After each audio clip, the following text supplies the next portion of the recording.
Plan को Pakistan versus Pathan का नाम दिया जा रहा है। मित्रों, अब हम आपको शहबाज और मुनीर के इस प्लान का पहला चैप्टर दिखाने जा रहे हैं। इस प्लान को समझने के लिए आपको पाकिस्तान के रक्षा मंत्री ख्वाजा आसिफ का एक बयान गौर से देखना और समझना चाहिए।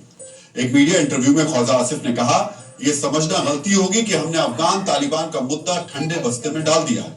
मैं दोहराना चाहता हूं कि अफगान तालिबान से निपटने का वक्त आ गया है। हमें बस दिन और जगह तय करनी है। आज जो हालात हैं उन्हें देखने के बाद यह कहना गलत नहीं होगा कि अफगानिस्तान हमारा दुश्मन मुल्क बन चुका है।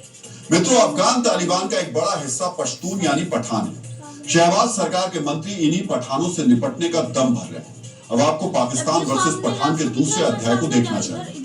यह चैप्टर पाकिस्तान के फील्ड मार्शल आसिम मुनीर की कलम से लिखा गया है।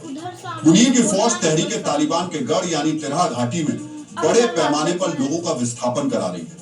पाकिस्तानी फौज ने नागरिकों को घाटी छोड़ने के लिए 25 जनवरी की डेडलाइन दी थी, जिसे अब बढ़ाकर फरवरी के पहले हफ्ते तक कर दिया गया है।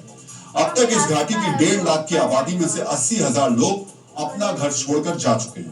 पाकिस्तानी फौज की कोशिश है कि फरवरी के पहले हफ्ते तक इस घाटी से एक-एक आदमी को विस्थापित कर दिया जाए। मित्रों, इतने बड़े विस्थापन से एक ही संकेत मिलता है कि मुनीर की फौज पाकिस्तान के अंदर बसे पठान यानी तहरीके तालिबान के खिलाफ बड़े सैन्य अभियान की तैयारी कर रही है। फौजी हमलों में नागरिकों के मरने पर अंतर्राष्ट्रीय दबाव बढ़ेगा। इसी वजह से पठान लड़ाकों से भिड़ने के लिए पाकिस्तान की कायर फौज नागरिकों को उनके घर बार से दूर कर रही है। मित्रों, अफगान तालिबान से पाकिस्तान किस तरह निपटेगा, निपट भी पाएगा या नहीं, इन सवालों का विश्लेषण भी हम करेंगे। लेकिन उससे पहले मुनीर के प्लान का डीएनए टेस्ट करना जरूरी है। पाकिस्तानी फौज के इतिहास में यह दूसरी बार है जब पश्तून बागियों के खिलाफ बड़े सैन्य अभियान की तैयारी की जा रही है।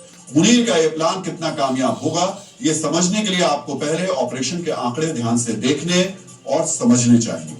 मित्रों, पठान बागियों को कुचलने के लिए पाकिस्तानी फौज ने 2014 में ऑपरेशन जर्ब-ए-अज्म शुरू किया।